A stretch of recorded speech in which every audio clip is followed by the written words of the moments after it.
नमस्कार, के न्यूज़ के खास कार्यक्रम स्पेशल रिपोर्ट में आपका स्वागत है। मैं हूं राहुल चौहान। आज हम सबसे पहले बात करेंगे सीएम योगी के अयोध्या दौरे की, साथ ही सीएम धामी के विजन से देवभूमि में योग क्रांति की दिख रही झलक पर हमारी रिपोर्ट देखिए। वहीं हम पेश करेंगे यूपी के तख्त की लड़ाई, ब्राह्मण और संविधान के इर्द गिर्द आने की इनसाइड स्टोरी, और चलते चलते बात प्रधानमंत्री जन आरोग्य योजना अटल आयुष्मान उत्तराखंड योजना की। तो चलते हैं पहली स्पेशल रिपोर्ट में।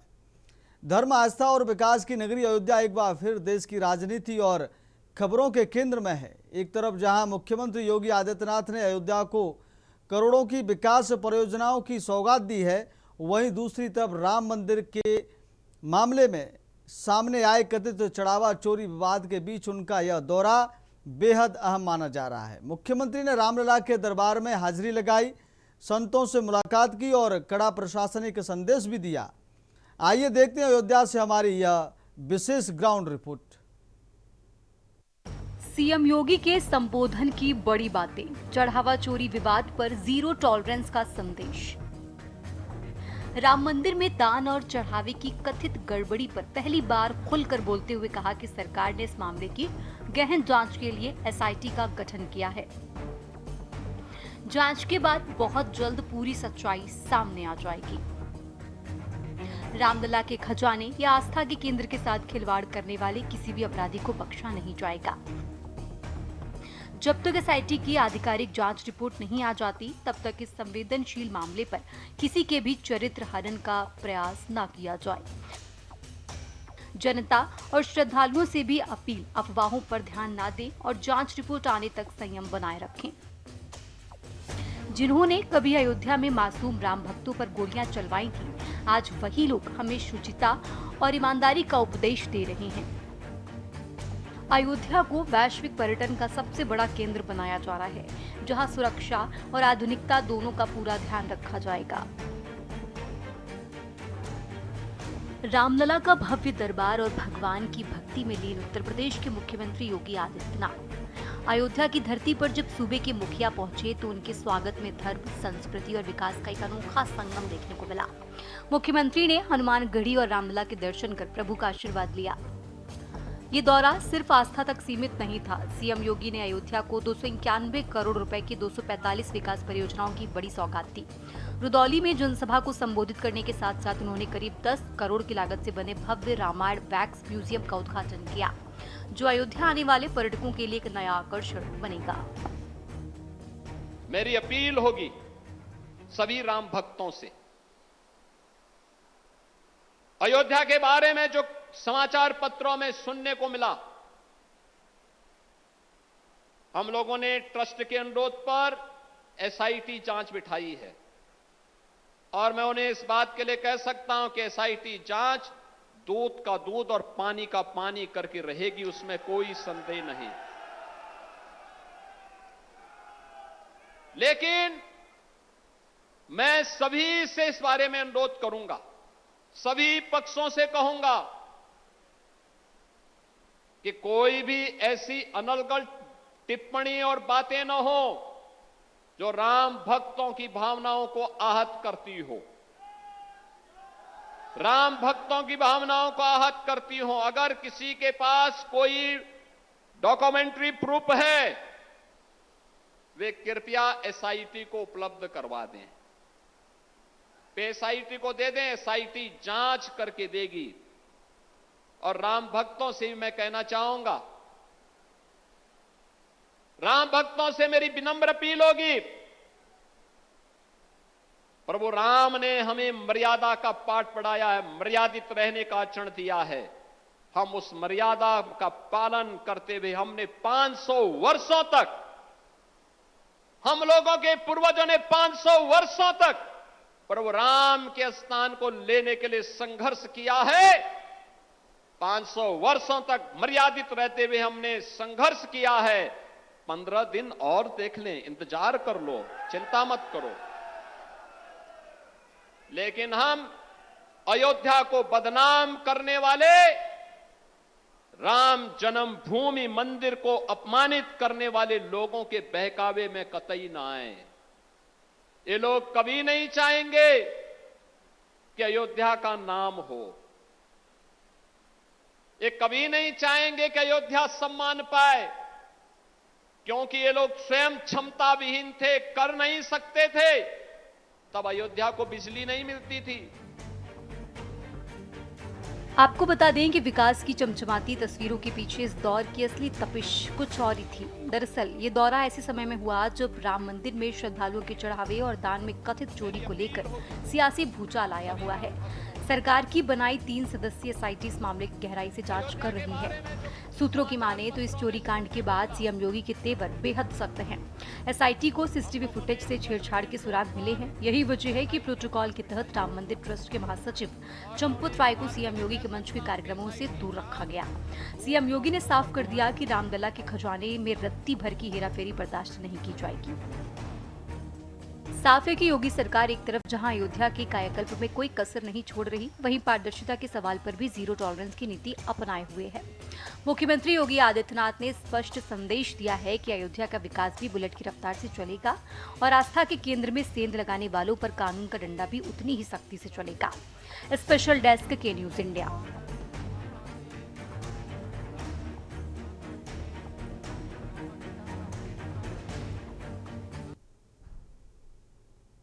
अब बात करते हैं अगली स्पेशल रिपोर्ट की। अंतर्राष्ट्रीय योग दिवस को लेकर देश ही नहीं बल्कि पूरी दुनिया में भारी उत्साह है। देवभूमि उत्तराखंड की राजधानी देहरादून में भी योग को लेकर एक अलग ही उमंग और सकारात्मक माहौल देखने को मिल रहा है। योग के प्रति जन जागरूकता फैलाने के उद्देश्य से देहरादून पुलिस लाइन में रन फॉर योगा का भव्य आयोजन किया जा रहा है। इस दौड़ में युवाओं, बच्चों और सुरक्षा बलों ने बढ़ चढ़कर हिस्सा लिया है। इस खास कार्यक्रम में सूबे के मुख्यमंत्री पुष्कर सिंह धामी ने मुख्य अतिथि के रूप में शिरकत की और हरी झंडी दिखाकर दौड़ को रवाना किया। आइए देखते हैं देहरादून से हमारी यह विशेष ग्राउंड रिपोर्ट। अंतर्राष्ट्रीय योग दिवस के उपलक्ष्य में उत्तराखंड की राजधानी देहरादून की सड़कें आज सुबह एक अनोखे उत्साह की गवाह बनी। पुलिस लाइन मैदान में आयोजित रन फॉर योगा में हजारों की संख्या में लोग सड़कों पर उतरे। इस दौड़ का मुख्य उद्देश्य लोगों को स्वास्थ्य के प्रति जागरूक करना और योग को अपनी दिनचर्या का हिस्सा बनाने के लिए प्रेरित करना था।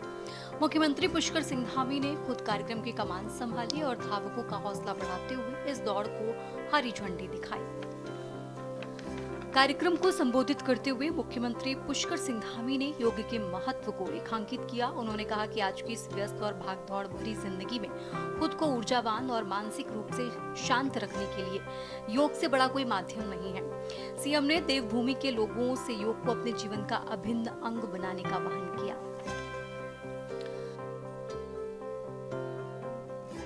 वहां से मान्यता मिली और आज विश्व के 190 से भी अधिक देशों में करोड़ों लोग योग का अभ्यास कर रहे हैं। साथियों, रन फॉर योग का उद्देश्य केवल दौड़ना भर मात्र नहीं है, बल्कि स्वस्थ समाज, नशा मुक्त जीवन, अनुशासित दिनचर्या और सकारात्मक जीवन शैली का संकल्प लेना भी है। और इस प्रकार के कार्यक्रम ये हमेशा हमें ये स्मरण कराते हैं कि स्वास्थ्य ही जीवन की सबसे बड़ी पूंजी है और स्वस्थ नागरिक ही सशक्त राष्ट्र का निर्माण कर सकते हैं। और जब लोग कहते हैं कि जीवन के अनेक प्रकार के सुख होते हैं, तो मैं हमेशा एक बात कहता हूं कि जीवन का हर सुख और जीवन का सबसे बड़ा सुख अगर कुछ है तो वह निरोगी काया, यानी कि स्वस्थ रहना। विशेष रूप से आज मैं युवा साथियों से ये आग्रह करना चाहता हूं कि आज के डिजिटल युग में जहां स्क्रीन का टाइम बढ़ रहा है और शारीरिक गतिविधियां बहुत न्यून हो रही हैं, बहुत कम हो रही हैं, वहां योग और नियमित व्यायाम की आवश्यकता पहले से कहीं अधिक बढ़ गई है। यदि युवा हमारे स्वस्थ होंगे, ऊर्जावान और अनुशासित होंगे, तो उत्तराखंड और भारत का भविष्य भी उतना ही उज्जवल होगा।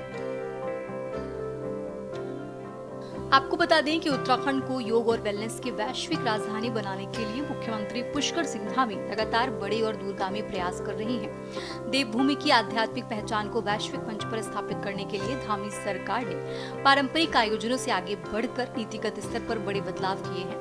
धामी सरकार ने उत्तराखंड में देश की पहली आधिकारिक योग नीति लागू की है। इस नीति का मुख्य उद्देश्य योग को केवल एक शारीरिक अभ्यास न रखकर इसे रोजगार, पर्यटन और वैश्विक चिकित्सा से जोड़ना है।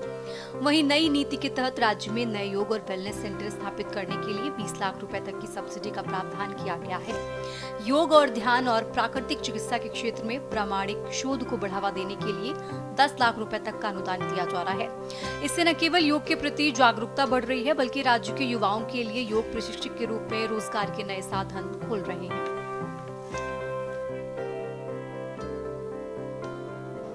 साथियों, हमारा प्रयास है कि उत्तराखंड केवल आध्यात्मिक पर्यटन का ही नहीं, बल्कि योग, आयुर्वेद और प्राकृतिक चिकित्सा की वैश्विक राजधानी के रूप में भी अपनी एक विशिष्ट पहचान स्थापित करे। इस लक्ष्य की प्राप्ति के लिए नई योग नीति के माध्यम से योग एवं ध्यान केंद्रों को प्रोत्साहन दिया जा रहा है, योग प्रशिक्षकों को सहयोग प्रदान किया जा रहा है तथा राज्य में योग और वेलनेस आधारित रोजगार के नए अवसर भी विकसित किए जा रहे हैं। मुझे पूरा विश्वास है कि आने वाले वर्षों में उत्तराखंड विश्व के उन प्रमुख स्थलों में से शामिल होगा जहां लोग केवल घूमने के लिए नहीं, बल्कि अच्छा स्वास्थ्य, मानसिक शांति और आध्यात्मिक अनुभव प्राप्त करने के लिए आएंगे। साथियों, आज आवश्यकता इस बात की है कि योग को वर्ष में केवल एक दिन आयोजन तक सीमित न रखा जाए, बल्कि इसे अपने दैनिक जीवन का हिस्सा भी बनाया जाए। यदि हम प्रतिदिन केवल 20 से 30 मिनट योग के लिए अगर निकाल सकेंगे तो हम अपने स्वास्थ्य, कार्यक्षमता और जीवन की गुणवत्ता में बड़ा परिवर्तन ला सकते हैं। एक सकारात्मक सोच हमारी आगे बढ़ सकती है। आइए आज इस अवसर पर हम सभी मिलकर संकल्प लें कि हम योग को अपने जीवन का अभिन्न हिस्सा बनाएंगे। हम प्रतिदिन स्वास्थ्य के लिए समय निकालेंगे। रन फॉर योगा के इस भव्य आयोजन ने साबित कर दिया है कि उत्तराखंड में योग सिर्फ एक दिवस का आयोजन नहीं, बल्कि जन आंदोलन बनता जा रहा है। पुलिस प्रशासन और स्थानीय नागरिकों की इस भागीदारी ने पूरे देहरादून को योगमय और ऊर्जा से सराबोर कर दिया है। स्पेशल डेस्क के न्यूज इंडिया। स्पेशल रिपोर्ट में वक्त हो गया एक छोटे से ब्रेक का। ब्रेक के बाद जल्द लौटेंगे और बात करेंगे अगली स्पेशल रिपोर्ट की।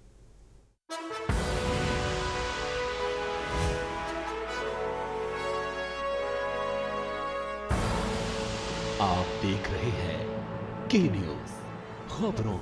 ब्रेक के बाद फिर आपका बहुत स्वागत है और बात करते हैं अगली स्पेशल रिपोर्ट की। दिल्ली का रास्ता भले ही लखनऊ से होकर जाता हो, लेकिन लखनऊ के तख्त का रास्ता इस बार दो बड़े रास्तों से होकर गुजरने वाला है। उत्तर प्रदेश में मिशन 2027 की बिसात बिछ चुकी है। अभी विधानसभा चुनाव में वक्त है, लेकिन सियासी दलों ने अपनी तलवारें भांजनी शुरू कर दी हैं। दिलचस्प बात यह है कि इस बार यूपी का सियासी संग्राम विकास या कानून व्यवस्था से ज़्यादा दो बड़े मुद्दों के इर्द गिर्द घूमता दिखाई दे रहा है। पहला है ब्राह्मण और दूसरा है संविधान। ये रिपोर्ट देखिए।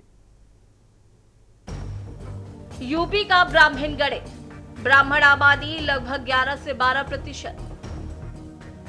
प्रभावी सीटें करीब 115 विधानसभा सीटों पर निर्णायक भूमिका।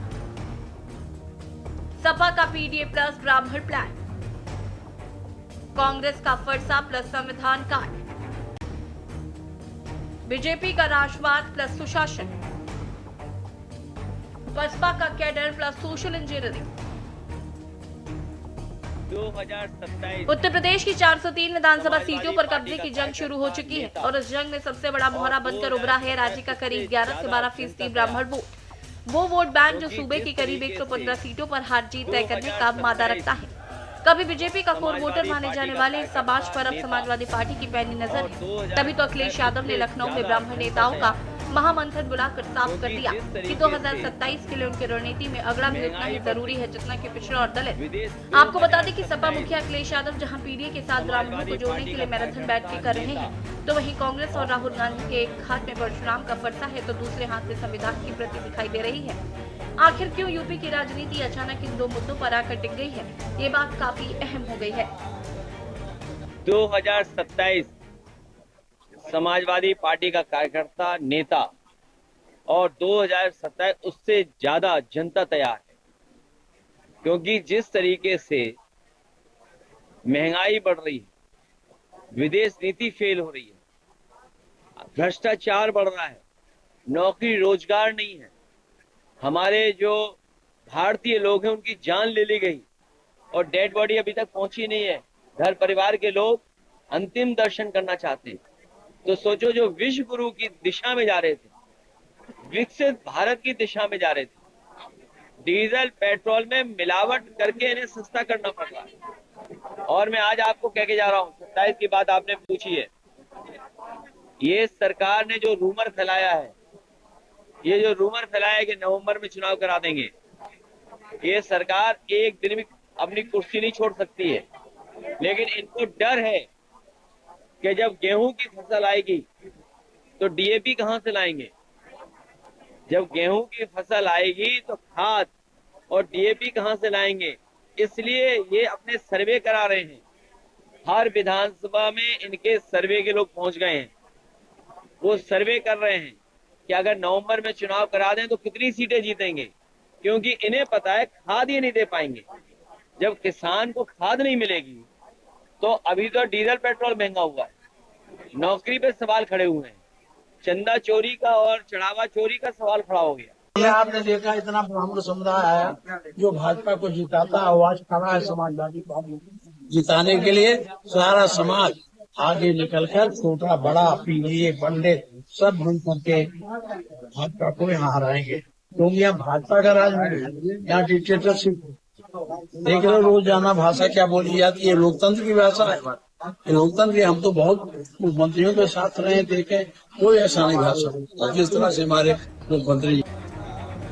बात से समाजवादी पार्टी की नहीं है, इंडिया गठबंधन की अगवा कांग्रेस भी इस रेस में पीछे नहीं है। यूपी में कांग्रेस का पुराना गौरव वापस लाने के लिए राहुल गांधी ने एक अनोखा सियासी कॉम्बिनेशन तैयार किया। सोशल मीडिया से लेकर जमीन तक कांग्रेस कार्यकर्ताओं के पोस्टर्स में एक हाथ में परशुराम का फरसा है जो ग्रामीणों की अस्मिता का प्रतीक है, तो दूसरे हाथ में देश का संविधान है जो दलित पिछड़ों को जोड़ने का सबसे बड़ा हथियार बन चुका है। कांग्रेस इस नैरेटिव के जरिए सवर्ण और शोषित दोनों को एक मंच पर लाने की फिराक में है। वहीं विपक्ष के स्वर से और संविधान वाले चक्रूह को भेजने के लिए सत्ताधारी बीजेपी ने भी अपनी माइक्रो मैपिंग तेज कर दी है। मुख्यमंत्री योगी आदित्यनाथ की अगुवाई में बीजेपी सरकार अपनी कानून व्यवस्था और विकास कार्यों के दम पर मैदान में है। बीजेपी का साफ कहना है कि जो लोग कभी राम मंदिर और सनातन का विरोध करते थे, वो आज चुनावी फायदे के लिए परशुराम का नाम ले रहे हैं।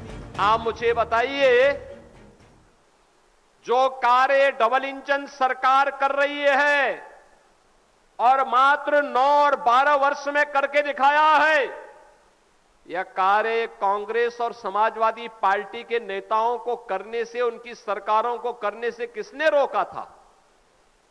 लेकिन वे क्षमता नहीं थी, उनमें क्षमता विहीन थे, भ्रष्ट थे, अपने परिवार के बारे में केवल सोचते थे, गरीब के बारे में नहीं सोचते थे। उनके लिए गरीब का मतलब केवल 2 परिवार थे। कांग्रेस के लिए केवल गांधी परिवार, नेहरू परिवार था, नेहरू गांधी परिवार, और समाजवादी पार्टी के लिए सिपाही परिवार।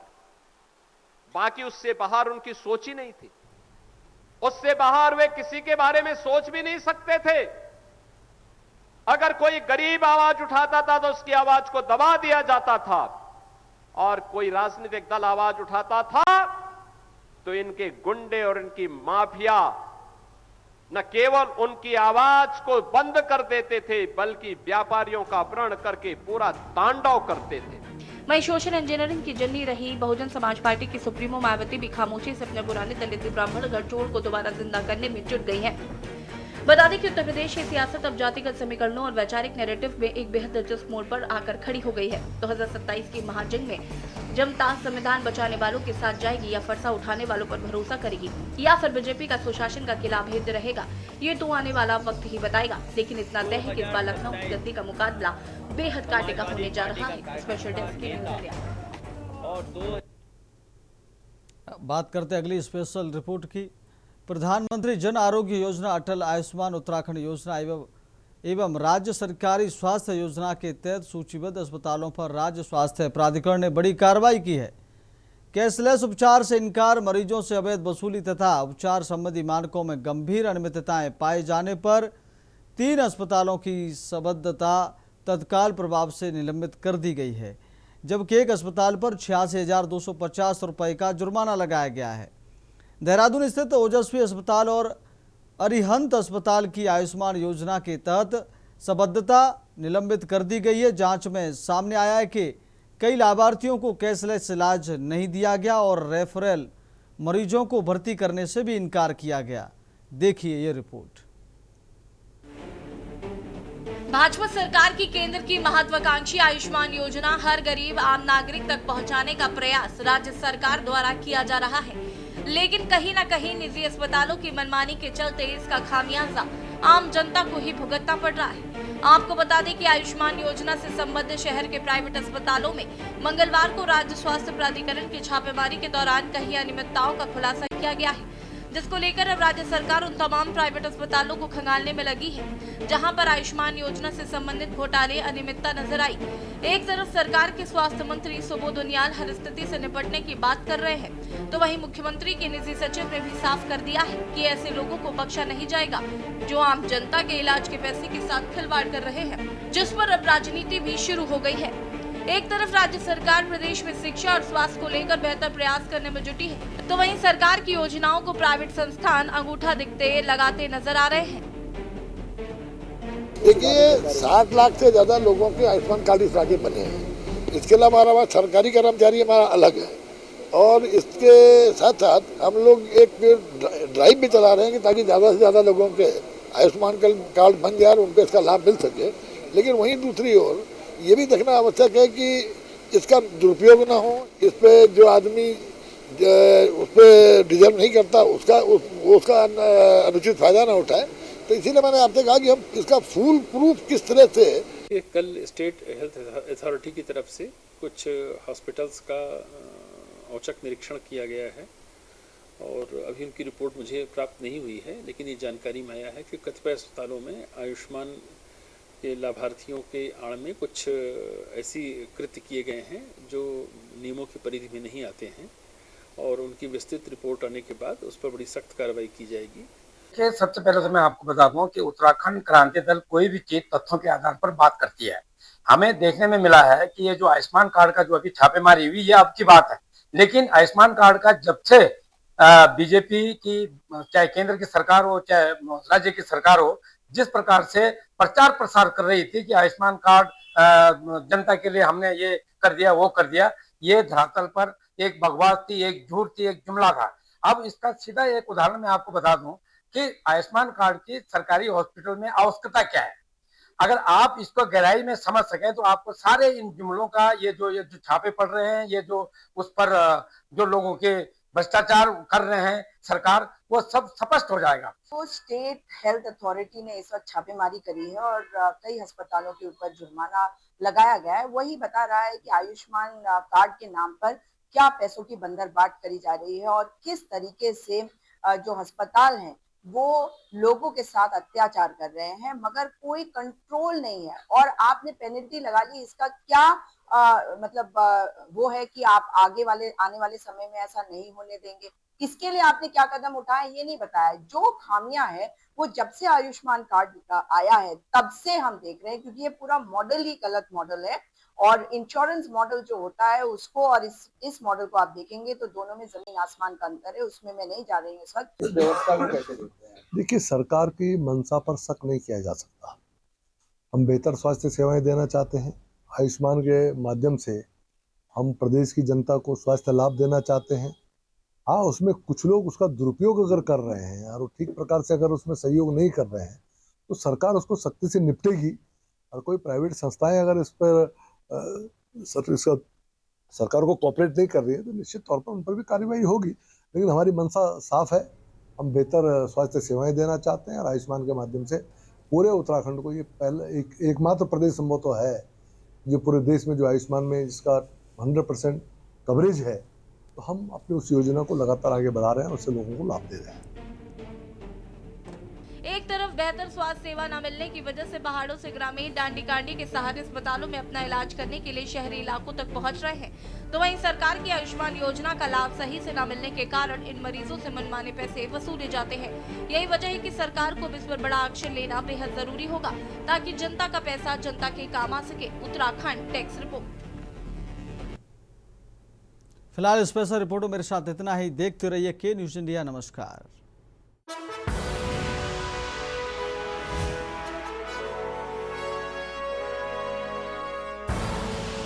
आप देख रहे हैं के न्यूज, खबरों का